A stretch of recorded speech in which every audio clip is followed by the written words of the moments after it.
मुट्ठी में कुछ सपने लेकर भरकर जेबों में आशाएं, दिल में है अरमान यही कुछ कर जाएं कुछ कर जाएं। सूरज सा तेज नहीं मुझ में, दीपक सा जलता देखोगे, अपनी हद रोशन करने से तुम मुझको कब तक रोकोगे। हेलो फ्रेंड्स, मेरा नाम है रोहित और आप देख रहे हैं यूट्यूब चैनल रोहित पांडे। तो दोस्तों, आप लोगों के सामने आज फिर से मैं एक नए चैप्टर के साथ हाजिर हो चुका हूँ। इसी के साथ मैं आप सभी भाइयों बहनों दोस्तों का मैं अपने इस YouTube चैनल पे एक बार फिर से हार्दिक स्वागत करता हूँ। दोस्तों, आप देख सकते हैं कि मैं क्लास 7 का NCERT स्टार्ट कर चुका हूँ और फर्स्ट चैप्टर भी इस चैप्टर का जो पहला वीडियो था वो मैं आप लोगों को प्रोवाइड कर चुका हूँ। अगर आप लोग वो वाली वीडियो अभी तक आप लोगों ने नहीं देखा है तो हमारे YouTube चैनल के प्लेलिस्ट में जाकर वो सारी वीडियो भी आप लोग देख सकते हैं। इसी के साथ दोस्तों, अगर आप लोगों को हमारी ये NCERT की जो वीडियो सीरीज़ है अगर आप लोगों को पसंद आ रही है तो हमारी वीडियो को लाइक करें, दोस्तों के साथ शेयर करें और अभी तक आप लोगों ने अगर हमारा चैनल सब्सक्राइब नहीं किया है तो हमारे YouTube चैनल को सब्सक्राइब कर लें और बेल आइकन को भी प्रेस कर दें ताकि आप लोगों को पल पल का जो भी नोटिफिकेशन है सबसे पहले आप लोगों के फ़ोन में पहुँचे और आप हमारी वीडियो को देख सकें। तो चलिए दोस्तों, आज हम इस एक नए वीडियो को स्टार्ट करते हैं और उम्मीद करता हूं कि आप लोगों को इस वीडियो के माध्यम से बहुत कुछ नई चीज़ें सीखने को मिलेगी। तो दोस्तों, आप देख सकते हैं आज का जो हमारा चैप्टर है, चैप्टर नंबर 2, हमारी पृथ्वी के अंदर। हम अपनी पृथ्वी के बारे में आज और हमारी पृथ्वी के अंदर क्या क्या चीज़ें ऐसी चीज़ें मौजूद हैं जिन्हें पढ़ना हमारे लिए अति आवश्यक है। तो चलिए हम इस चैप्टर के बारे में पढ़ते हैं।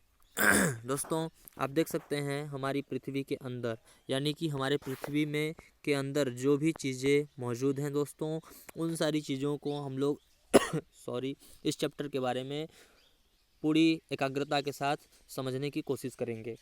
तो दोस्तों, यहाँ पे है हमारी पृथ्वी एक गतिशील ग्रह है। जाहिर सी बात है हमारी जो पृथ्वी है सदैव हर सेकेंड, हर मिनट और हर घंटे गति की अवस्था में रहती है। इसके अंदर एवं बाहर निरंतर परिवर्तन होता रहता है। इसके अंदर और बाहर निरंतर परिवर्तन होता रहता है। क्या आपने कभी सोचा है कि पृथ्वी के आंतरिक भाग में क्या है? आपने कभी ये सोचा है कि पृथ्वी के हमारे आंतरिक भाग, अंदर के भाग में क्या है? पृथ्वी किन पदार्थों से बनी है? इन सारे प्रश्नों का उत्तर हम इस चैप्टर में जानने की कोशिश करेंगे। चलिए, यहाँ पे बताया गया है पृथ्वी की आंतरिक संरचना या पृथ्वी की आंतरिक भाग।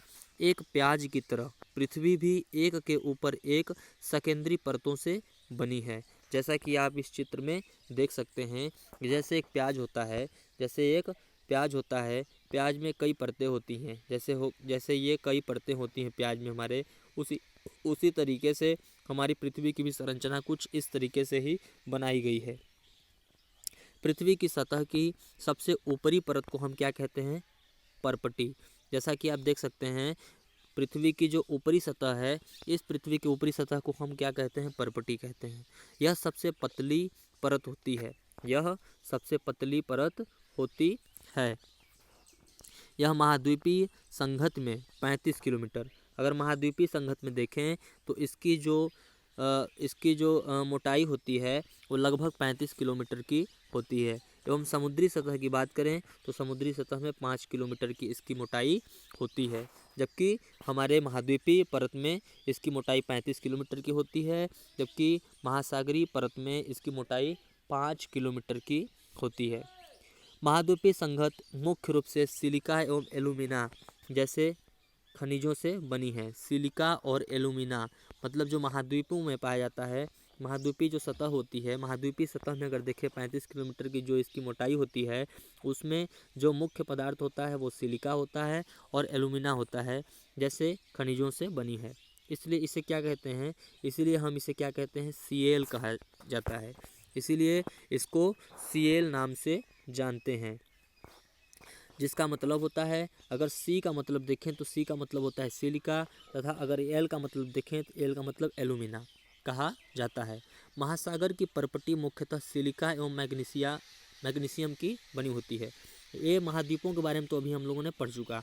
लेकिन अगर महासागर की परपटी जो होती है, महासागर की परपटी को देखें अगर कि कौन कौन से मुख्य खनिजों से बना होता है, तो हमारा सिलिका होता है और मैग्नीशियम होता है। इसलिए इसे हम क्या कहते हैं, इसे सीमे नाम से जानते हैं। सी मतलब सिलिका, मै मतलब मैग्नीशियम कहा जाता है। ये दोस्तों काफ़ी इंपॉर्टेंट चीज़ें हैं। ये हमारे क्वेश्चन, इन सब चीज़ों से क्वेश्चन भी हमारे बनते हैं। परपटी के ठीक नीचे की बात करें तो परपटी के ठीक नीचे हमारा मेंटल होता है, जो लगभग 2900 किलोमीटर की गहराई तक फैला होता है। इसकी सबसे आंतरिक परत को क्रोड कहा जाता है। इसकी सबसे जो आंतरिक परत होती है उसे क्या कहते हैं, क्रोड कहते हैं। यहाँ आप समझ सकते हैं, इस चैप्टर में इस फिगर के माध्यम से एनसीईआरटी में बहुत अच्छी तरीके से समझाने की कोशिश किया गया है कि ये ऊपर वाला जो भाग आप देख सकते हैं ये परपटी है, इसके ठीक नीचे 2900 किलोमीटर तक फैला ये हमारा मेंटल है, और सबसे जो आंतरिक भाग है उसको कहते हैं क्रोड, जिसकी जो गहराई है 3500 किलोमीटर तक लगभग है। ये पृथ्वी की हमारी आंतरिक संरचना है। आप देख सकते हैं परपटी जो होता है, परपटी सिलिकॉन और एल्युमिनियम से बनकर मिलकर बना होता है, जिसे हम कहते हैं Cl।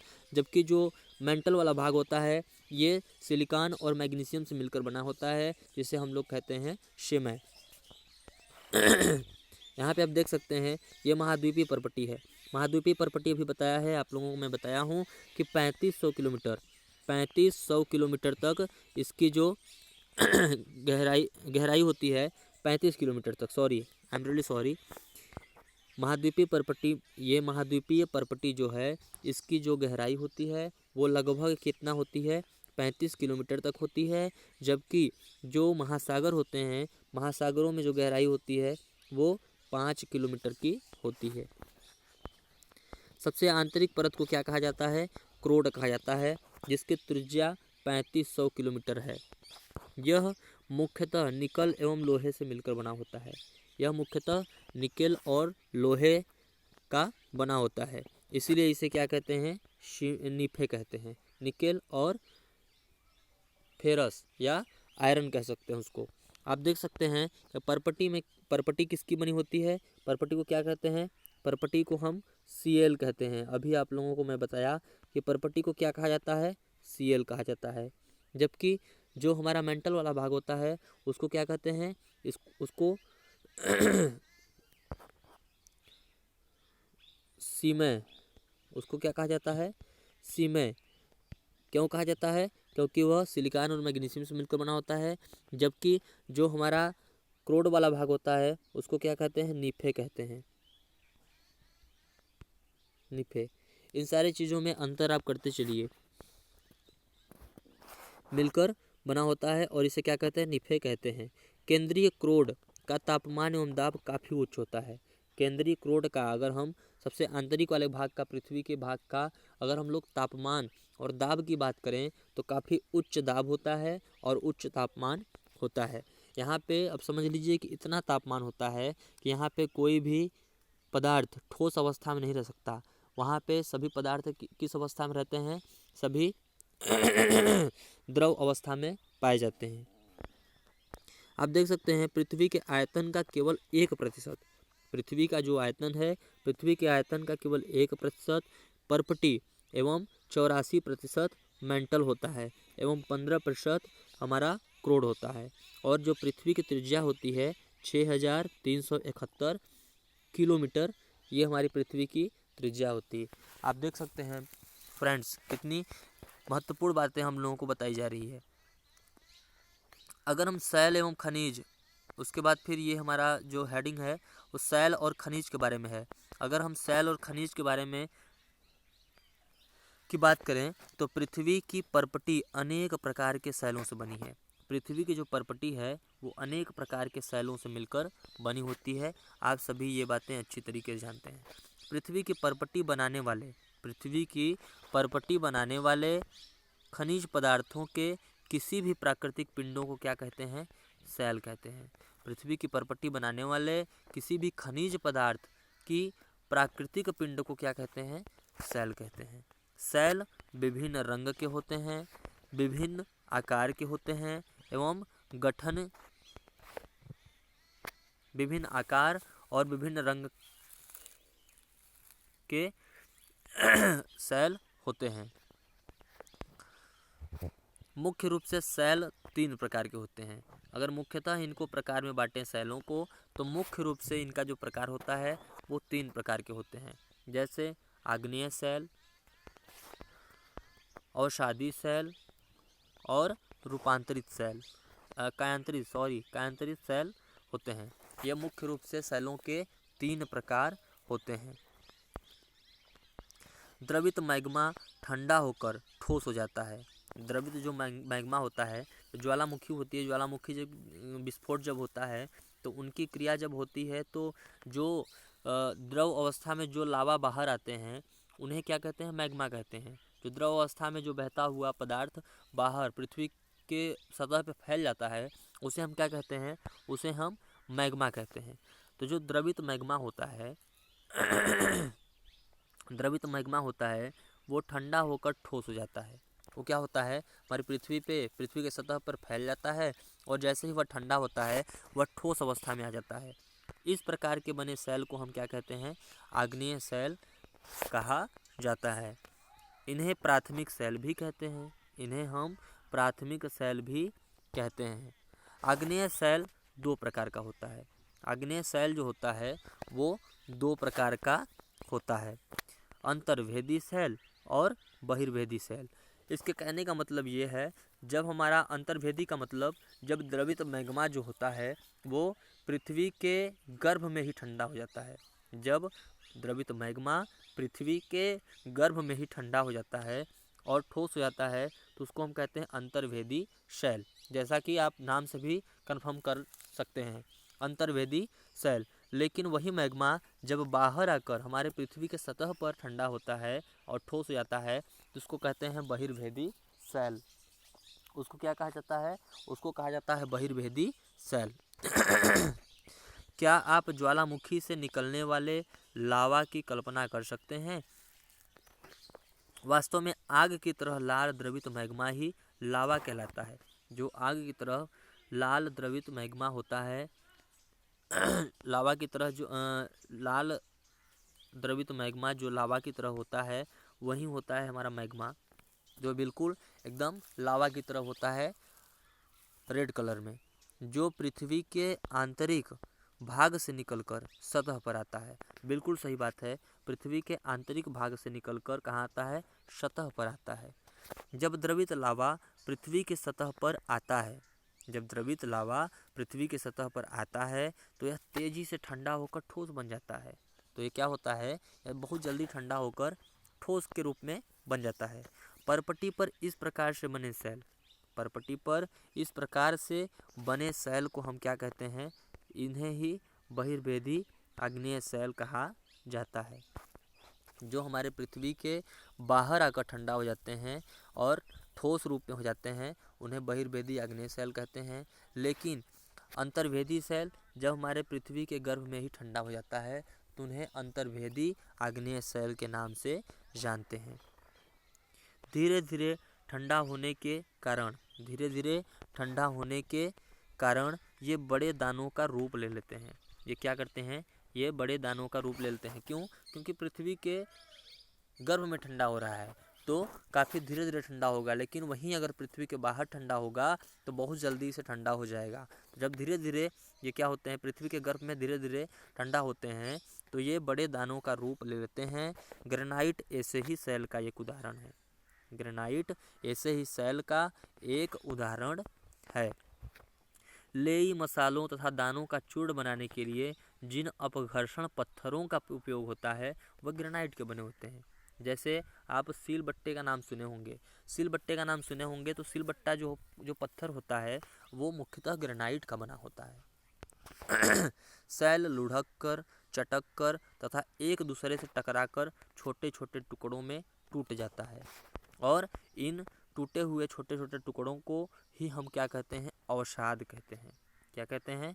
अवसाद कहा जाता है। ये अवसाद हवा, जल आदि के द्वारा एक स्थान से दूसरे स्थान पर पहुंचाकर जमा कर दिए जाते हैं। ये अदृढ़ अवसाद दबकर एवं कठोर होकर सेल की परत बनाते हैं।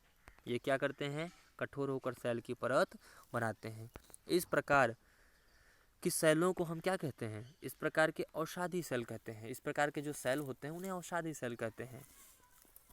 अग्नि सेल क्या होता है? अग्नि सेल ज्वालामुखी की क्रिया होती है जब वो क्या होते हैं, उन लावा के द्वारा जब हमारे पृथ्वी के सतह पे जम जाते हैं तो ठंडा होकर वो कठोर बन जाते हैं, उन्हें अग्नि सेल कहते हैं। लेकिन किसी कारणवश क्या होते हैं, सेल लुढ़क कर, चटक कर तथा एक दूसरे से टकरा कर क्या होते हैं कि छोटे छोटे टुकड़ों में टूट जाते हैं, और वे छोटे छोटे टुकड़े हवा के द्वारा, पानी के द्वारा एक स्थान से दूसरे स्थान पे क्या कर दिए जाते हैं, एकत्रित कर दिए जाते हैं। और ये एकत्रित होकर क्या बनाते हैं, औषधि सेल का निर्माण करते हैं, जैसा कि आप पढ़ पा रहे हैं। उदाहरण के लिए अगर हम लें तो बलुआ पत्थर रेत के दानों से बनता है। बलुआ पत्थर क्या होता है? रेत के दानों से बनता है। लेकिन वे रेत के जो दाने होते हैं वो कई महीनों में, कई सालों में वे एक स्थान से दूसरे स्थान पे क्या होते हैं, एक दूसरे के ऊपर एकत्रित होते रहते हैं और एकत्रित होते होते होते होते एक दिन ऐसा समय आता है कि वे एक सेल का निर्माण कर लेते हैं, एक बड़ा सा पत्थर का निर्माण कर लेते हैं और वे बलुआ पत्थर के नाम से जाने जाते हैं। इन सेलों में पौधों, जानवरों एवं अन्य सूक्ष्म जीवाणुओं जो कभी इन सेल पर रह रहे हों के जीवाश्म भी पाए जाते हैं। आपको क्वेश्चन पूछता है कि जीवाश्म किस प्रकार के सेल में पाए जाते हैं, तो आपका जो उत्तर होगा औषधि सेल। आग्नेय एवं औषधि सेल उच्च ताप एवं दाब के कारण कायांतरित सेलों में परिवर्तित हो जाते हैं। आग्नेय और औषधि सेल उच्च ताप, उच्च दाब के कारण ये क्या होते हैं, कायांतरित सेल में चेंज हो जाते हैं। उदाहरण के लिए चिकनी मिट्टी, स्लेट एवं चूना पत्थर संगमरमर में परिवर्तित हो जाते हैं और इन्हें क्या कहते हैं, इन्हें ही हम क्या कहते हैं, कायांतरित सेल के नाम से जाना जाता है। जैसा कि ये देख सकते हैं आप, ये कायांतरित सेल में परिवर्तित औषधि सेल क्या हो रहा है, कायांतरित सेल में परिवर्तित हो रहा है। यहाँ पे जीवाश्म की बात किया गया है। तो जीवाश्म सेलों की परतों में दबे मृत पौधे एवं जंतुओं के अवशेषों को हम क्या कहते हैं, जीवाश्म कहा जाता है। यहाँ पे बताया गया है शब्द की उत्पत्ति। इग्नियस की बात करें तो इग्नियस लैटिन शब्द इग्निस जिसका अर्थ होता है अग्नि से मिलकर बना है। सेंडिमेंट्री की बात करें तो लैटिन शब्द सेंडिमेंटम से मिलकर बना है जिसका अर्थ होता है स्थिर। मेटामॉर्फिक की बात करें तो ग्रीक शब्द मेटामॉर्फिक जिसका अर्थ होता है रूप परिवर्तन। आप देख सकते हैं कुछ छोटे छोटे शब्द होते हैं जो एग्जाम में भी आ सकते हैं। सेल हमारे लिए बहुत उपयोगी हैं। आप इनका एक शब्द में इनका उपयोग नहीं बता सकते हैं। सेल हमारे लिए कितना उपयोगी हैं, आप ये देखिए। जैसे सेलों का उपयोग हम सड़क बनाने में, घर बनाने में एवं इमारत बनाने के लिए किया जाता है। आप पत्थरों का उपयोग कई खेलों में भी करते हैं, जैसे 7 पत्थर का उपयोग जो है आप खेल में करते हैं। 7 पत्थर, चिबिड्डी, इस इत्यादि चीज़ें आप अपने दादा दादी, माता पिता, पड़ोसियों आदि से पूछकर कुछ अन्य खेलों के नाम भी बताइए जिनका उपयोग आप पत्थर के लिए करते हैं और कुछ करके सीखें। जैसे देखिए, अनेक स्मारकों के चित्र एकत्र कीजिए, आप पता कीजिए कि वे किन शैलों से बने हैं। 2 चित्र आप के लिए एकत्रित किए गए हैं। जैसे ये हमारा लाल किला है और ये जो है हमारा ताजमहल है, आगरा का ताजमहल है। आप इनका उपयोग, जैसे ताजमहल जो है सफ़ेद संगमरमर से बने हैं, जैसे ताजमहल है, ताजमहल सफ़ेद संगमरमर के से बने हैं। इसी के साथ अगर हम लाल किले की बात करें तो लाल किला लाल बलुआ पत्थर से बना है। लाल किला जो लाल बलुआ पत्थर से मिलकर बना है। आपको जानकर आश्चर्य होगा कि किन्हीं निश्चित दशाओं में एक प्रकार की सेल चक्रीय तरीके से एक दूसरे से परिवर्तित हो जाते हैं। एक सेल से दूसरे सेल में परिवर्तन होने की इस प्रक्रिया को सेल चक्र के नाम से जाना जाता है। आप जानते हैं कि द्रवित मैग्मा ठंडा होकर ठोस आग्नेय सेल बन जाता है। द्रवित मैग्मा जो होता है वो ठंडा होकर क्या बनता है, ठोस आग्नेय सेल बन जाता है। ये आग्नेय सेल छोटे छोटे टुकड़ों में टूटकर एक स्थान से दूसरे स्थान पर स्थानांतरित होकर औषधि सेल का निर्माण करते हैं। ताप एवं दाब के कारण ये आग्नेय एवं औषधि सेल कायांतरित सेल में बदल जाते हैं। अत्यधिक ताप एवं दाब के कारण कायांतरित सेल पुनः पिघलकर द्रवित मैग्मा बन जाता है।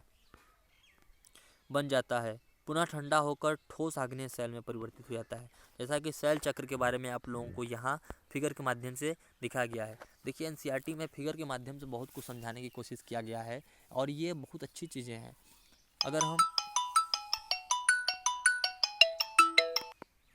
अगर हम ठोस अगर हम ये फिगर के माध्यम से कोई चीज़ें समझते हैं तो वो काफ़ी लंबे समय तक के लिए हमारे दिमाग में वो स्थिर बना रहता है और कभी हम उसको भूलते नहीं हैं, और ये हमारी एक बहुत अच्छी आदत है। देखिए यहाँ पे बताया गया है सेल चक्र के बारे में। कायांतरित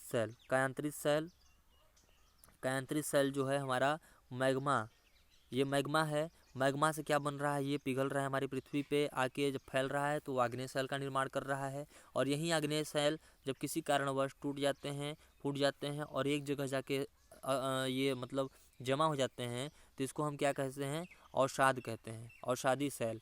और यही अवसादी सेल जब आगे चलकर ये अवसादी सेल बना, कायांतरित होकर यह अवसादी सेल का निर्माण किया। अवसादी सेल के बाद यह अवसादी सेल फिर कारणवश कायांतरित सेल में परिवर्तित हो जाता है। ये सेल चक्र के बारे में हम लोगों को समझाने की कोशिश किया गया है, आप समझ पा रहे होंगे। चलिए आगे आपको बताते हैं। सेल विभिन्न खनिजों से बनी होती है। जो सेल होते हैं वो विभिन्न खनिजों से बनी होती है। खनिज प्राकृतिक रूप में पाए जाने वाले पदार्थ हैं जिनका निश्चित भौतिक गुणधर्म एवं निश्चित रासायनिक मिश्रण होता है। खनिज मानव जाति के लिए बहुत महत्वपूर्ण है। आप इनके जो लाभ हैं और इनसे जो बनने वाले जो पदार्थ हैं, इनका आप एक शब्द में आप इनका उपयोग नहीं बता सकते हैं। कुछ का उपयोग अगर जैसे हम देखें तो कुछ का उपयोग ईंधन की तरह भी होता है। जैसे कोयला भी क्या है, कोयला एक हमारा खनिज है जिससे पहले के ज़माने में, आज भी ट्रेनें चलती हैं, कोयले से बिजलियाँ बनती हैं। कोयले से ट्रेन तो अब नहीं चलती हैं लगभग में, लेकिन पहले के ज़माने में कोयले से हमारी ट्रेनें चलती थी। कोयला झोंका जाता था जिससे उनसे उनको ऊर्जा मिलती थी और वे आगे बढ़ती थी। लेकिन आज के ज़माने में अब तो बिजली से ही सारी ट्रेनें लगभग में चल रही हैं। कुछ हैं पेट्रोल डीजल से भी चल रही हैं, लेकिन पहले के ज़माने में कोयले से ट्रेनें चलती थी। तो इसका उपयोग कोयले का उपयोग आप एक शब्द में नहीं बता सकते। कोयले से भोजन भी बनाया जाता है। कोयले के बहुत सारे उपयोग हैं। कोयले को काला सोना भी कहा जाता है। जैसे प्राकृतिक गैसें हो गई, पेट्रोलियम हो गया, ये सभी खनिज हैं जिसका उपयोग, पेट्रोलियम के बिना तो आज हमारा जो जीवन है, जो परिवहन है, वो एकदम ठप सा हो जाएगा।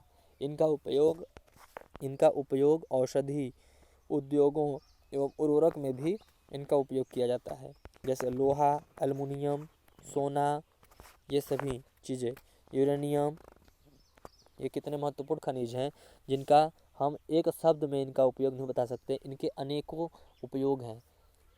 तो दोस्तों इसी के साथ हमारा ये चैप्टर समाप्त होता है। कुछ अभ्यास प्रश्न भी दिए गए हैं, आप इनको भी थोड़ा सा देख लीजिए। जैसे निम्न प्रश्नों को उत्तर दीजिए। पृथ्वी की 3 परतों के नाम लिखिए।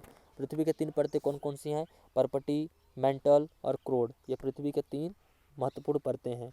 सेल क्या होते हैं, इसके बारे में भी हम लोगों ने बहुत देर से चर्चा कर रहे हैं। 3 प्रकार की सेलों के नाम लिखिए। औषधि, कायांतरित और आग्नेय। बहिर्भेदी एवं अंतर्भेदी सेल का निर्माण कैसे होता है, इनका भी निर्माण आप देख चुके। सेल चक्र से आप क्या समझते हैं, ये भी आप जानते हैं। सेलों के क्या उपयोग हैं, बहुत सारे उपयोग हैं। कायांतरित सेल क्या होते हैं, ये भी आप बता सकते हैं बहुत आसानी से। द्रवित मैग्मा से बने सेल को क्या कहते हैं?